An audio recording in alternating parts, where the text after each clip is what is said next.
नमस्कार प्रिय दर्शकों, श्रोताओं, भक्तजनों, आप सभी का मेरे इस चैनल पर स्वागत है। जो भक्तजन मेरी वीडियो पर नए हैं तो चैनल को सब्सक्राइब जरूर कर लें। मैं गीता से बोल रहा हूँ। गीता का 14वें अध्याय में श्री कृष्ण भगवान ने अर्जुन से क्या कहा है, विवेक के बारे में कहा है। विवेक द्वारा समस्त संशयों का नाश कर सकता है। तो विवेक क्या है, उस विवेक को हमें जानना है। तो वीडियो के अंत तक आप जुड़े रहिएगा।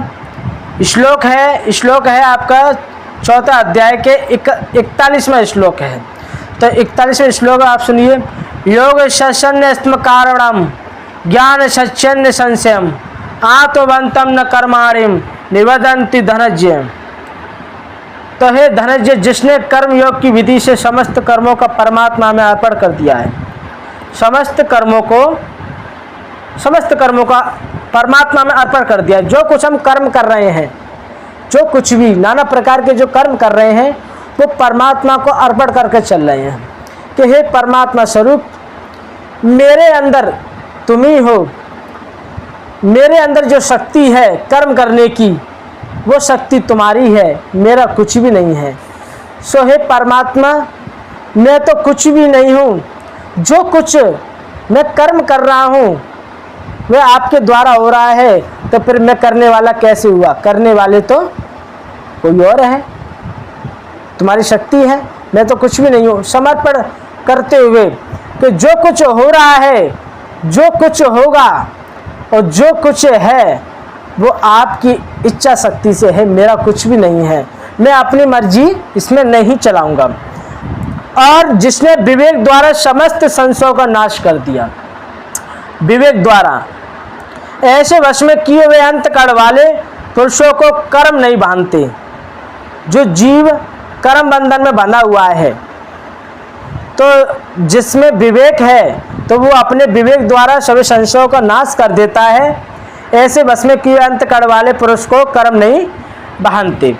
तो यहाँ पर ये बात है, यहाँ पर ये प्रश्न उठता है कि विवेक ज्ञान द्वारा समस्त संशयों का नाश कर देना क्या है? ये प्रश्न है, इसे समझना चाहिए। जब आप इसे समझ लोगे कि विवेक ज्ञान द्वारा ये क्या चीज़ है, इसे समझो भली प्रकार से। जब आप समझ जाओगे तब आप विवेक द्वारा सभी संशयों का नाश कर सकते हैं और आपको ये कर्म बांध नहीं सकता है जो हम संसार में बंधे हुए हैं। कि हम परमात्मा का भजन कैसे करें, हम परमात्मा में ध्यान कैसे लगाएं, परमात्मा का जो ध्यान शक्ति है वो एकाग्र कैसे करें, परमात्मा से एकायोग कैसे होएं, हम ईश्वर को कैसे प्राप्त करें। तो ये चीज़ें जो है वो आपको इस उत्तर में आपको पता चल जाएगा। आप इस उत्तर को बड़े ध्यान से सुनिएगा। अगर जो श्रोताएं अच्छी तरीके से मन को एकाग्र होकर सुनेंगे तो मैं ज़्यादा बड़ी बात नहीं कहता हूँ कि इन शब्दों को भली प्रकार से आप समझ लोगे। कोई कठिन नहीं है, ये हिंदी है, इसे भी नहीं समझोगे तो आप क्या समझोगे? एक बार नहीं 10 बार सुनना तब समझ में आएगा, गहराइयों से सुनना। तो इसका उत्तर है, प्रश्न है विवेक ज्ञान द्वारा समस्त संशयों का नाश कर देना क्या है? तो इसका उत्तर है, सुनिए, ईश्वर है या नहीं, तो कैसा है? परलोक है या नहीं, यदि है तो कैसे हैं और कहाँ हैं?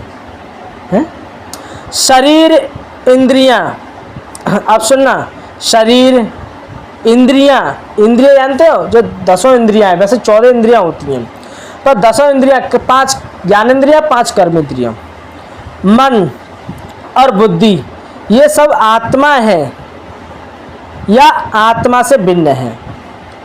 यहाँ पर ये बात आई है, शरीर इंद्रिय मन और बुद्धि ये सब आत्मा है। वास्तव में ये आत्मा है, संशय में मत पड़ना। संशय में यहाँ पर अब तुम लोग होंगे कि ये आत्मा कैसे हो सकती है। ये आत्मा है, ठीक है, यहाँ तो आत्मा से भिन्न है। अब शरीर मन और बुद्धि ये सब आत्मा है, ये कैसे? अब मैं आपको बताता हूँ। आपका मन, आपकी इंद्रियां, आपका शरीर और ये बुद्धि परमात्मा के भजन में, परमात्मा के गुणानुवादों में, परमात्मा के चिंतन में, परमात्मा के स्मरण में पूर्ण तरीका से निमग्न है, लीन है, संसार की शुद्ध बुद्ध माने भूल जाए, शुद्ध बुद्ध भूल जाए। संसार की कोई शुद्ध बुद्ध नहीं होनी चाहिए। परमात्मा के सिवाय कोई कुछ उसे अतिरिक्त कुछ दिखाई नहीं देना चाहिए। सिवा परमात्मा ही दिखाई दे। प्रेम में इतना मग्न हो जाए कि वो सबको भूल जाए। तो ये शरीर और मन और बुद्धि ये सब आत्मा है, ठीक है। क्योंकि समस्त कर्मों को भुला देना ही परमात्मा में मन को लगाना है। यहाँ पर बहुत बड़ी बात है ये। परमात्मा में ध्यान नहीं लगता, परमात्मा में मन नहीं लगता, परमात्मा में बुद्धि नहीं लगती, ये शरीर भी नहीं लेता। तो इसको जिसका मन ये पूर्ण तरीका से जिसने समर्पण कर रखा है शरीर, इंद्रिय, मन और बुद्धि परमात्मा की चरणों में, तो वो सब आत्मा है, ठीक है। इस तरीके से। और अनात्मा कैसे है कि जिसका मन और बुद्धि और इंद्रियां, शरीर परमात्मा के चरणों में नहीं लगती, सांसारिक कार्यों में लगी रहती है, सांसारिक भोगों में लगी रहती है, वो अनात्मा है, वो आत्मा नहीं है। आत्मा जो मैंने बताई है इस प्रकार से, ये समस्त इंद्रियां, मन, बुद्धि, शरीर ये परमात्मा के चरणों में लगी हुई है, तन्मयता से, लगन से। और संसार की कोई वो नहीं है हमें, परमात्मा के सिवाय हमें कुछ अतिरिक्त और कुछ अच्छा ही नहीं लगता है, तो वो सब आत्मा है। और आगे चलिए, ये आत्मा से भिन्न है, जड़ है या चेतन, व्यापक है या एकदशी है, कर्ता भोक्ता जीवात्माएं हैं, ठीक है। जो करता है वही भोगता है, तो ये कौन है? जीवात्मा। ये जीवात्मा ही तो भोगता है कि ये मैंने किया है, ये मेरा है, मैं इसे अपना मान रहा हूँ, यह आसक्ति है। तो वो जो करने वाला अपने आप को समझता है कि ये मैंने किया है। कोई कहता है कि नहीं ये मैंने किया है, नहीं ये मैंने किया है, ये मेरा है। तो तेरे अंदर कर्तापन आ गया, ये मेरा है, मैं करने वाला हूँ। तो जो तेरे अंदर जो कर्तापन आ गया तो भोगने वाला कौन है? फिर भोगने वाला तो तू ही है। तो कर्ता भोक्ता जीवात्मा है। कौन है ये? जीवात्मा। जीवात्मा भोगती है। यह प्रकृति आत्मा एक है या अनेक? अब सुनना मेरी बात को, आत्मा एक है या अनेक? यदि वह एक है तो कैसे, और अनेक है तो कैसे? जीव स्वतंत्र है या परतंत्र? यदि परतंत्र है तो कैसे, और किसके परतंत्र है? कर्म बंधन से छूटने के लिए कर्मों को, कर्म बंधन से छूटने के लिए कर्मों को स्वरूप से छोड़ देना ठीक है, या कर्म योग के अनुसार उनका करना ठीक है, अथवा सांख्य योग के अनुसार साधन करना ठीक है, इत्यादि जो अनेक प्रकार की शंकाएं तर्कशील मनुष्यों के अंतःकरण में उठा करती हैं। अंतःकरण का मतलब जानते हो? हृदय में। इत्यादि जो अनेक प्रकार की शंकाएं जो तर्कशील, तर्क मानो जो तर्क करते हैं कि ये ऐसे है कि ये कैसे है, मनुष्यों के अंतःकरण में उठा करती है, उन्हीं को नाम संशय है। उन्हीं का नाम संशय है। यहाँ पर ये जितने भी मैंने बताइए, ईश्वर है या नहीं तो कैसा है, परलोक है या नहीं तो कैसे है, कहाँ है, ये शरीर, इंद्रिय, ये मन, बुद्धि, ये आत्मा है, ये क्या है, ये जड़ है या चेतन है, ये व्यापक है प्रकृति आत्मा एक है या अनेक है, तो ऐसे माने निरे हमारे मन में संशय उत्पन्न होते रहते हैं।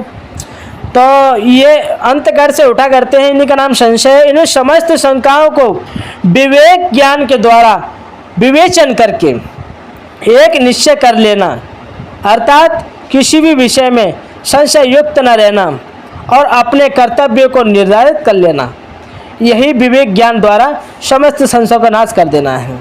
यानी कि जो हमारे मन में जो संशय उठ रहे हैं उन्हें भली प्रकार से जानो कि आखिर ये है क्या चीज़, इसके बारे में हमें जानना चाहिए। ये सारी चीज़ें आप जान जाओगे, आपको खोज करनी पड़ेगी कि इस सवाल का हमें उत्तर, जो प्रश्न है इसका हमें उत्तर ढूंढना चाहिए। ऐसी बात नहीं है कि मिलेगा नहीं, मिलेगा ज़रूर, आप ढूंढोगे तो मिलेगा, ठीक है। तो आपके अंदर से वो शंका दूर होगी। दूसरा प्रश्न उठा तो उस प्रश्न को हम कैसे हल करें, तो अगर आपकी चाह है तो आप इस प्रश्न को हल कर सकते हैं। जो आपके अंदर शंकाएं उठ रही हैं, तो उन शंकाओं को आप जब मिटा देंगे तो ये कैसे मिटेगा? ज्ञान के द्वारा मिटेगा। तो मेरे प्यारे श्रोताओं, भक्तजनों, मैंने विवेक के बारे में आपको बताया है। विवेक क्या है? विवेक है एक ज्ञान जो हम जानते नहीं हैं, उसके बारे में हमें जानना चाहिए।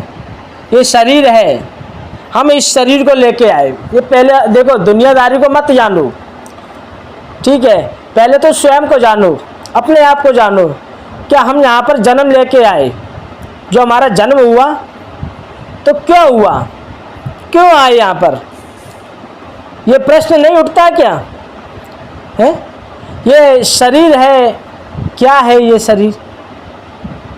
क्या है ये शरीर? ये शरीर है, जन्म लेता है, फिर मर जाता है। मरता क्यों है ये? फिर ये जन्म लेता क्यों है ये? मन है, मन क्या है? मन की उत्पत्ति कैसे हुई है? बुद्धि है, बुद्धि किसे कहते हैं? बुद्धि क्या करती है? बुद्धि का कार्य क्या है? इंद्रिया है, इंद्रिया जी क्या है? ये इंद्रिया क्या करती हैं? 5 ज्ञान इंद्रिया होती है, 5 कर्म इंद्रिया होती है। 5 कर्म इंद्रिया वो क्या करती है? 5 ज्ञान इंद्रिया वो क्या करती है? विषय है हमारे अंदर। ये विषय ये क्या है? ये काम है, क्रोध है, लोभ है, मोह है, अहंकार है। ये क्या है? ये सब क्या करते हैं? और जो आत्म स्वरूप बोला गया है, जो शरीर के मध्य भाग में स्थित है, जैसे आत्मा बोलते हैं, उसी के द्वारा ये शरीर का संचालन हो रहा है। उसी के द्वारा हम ये जीवित है, ये शरीर जीवित है। कहते हैं कि चूल्हे में आग जल रही है तब तक खाना बना सकते हो, रोटी पका सकते हो। चूल्हे में से अग्नि निकल जाए तो तुम कुछ भी नहीं कर सकते। इसी प्रकार जो आत्म स्वरूप हमारे शरीर में है, तब तक हम सारे कार्यों को कर रहे हैं, ठीक है? जो शक्ति जो है उसी के द्वारा हो रहा है। तो हमें ये भली प्रकार से हमें जान लेना चाहिए कि ये क्या है।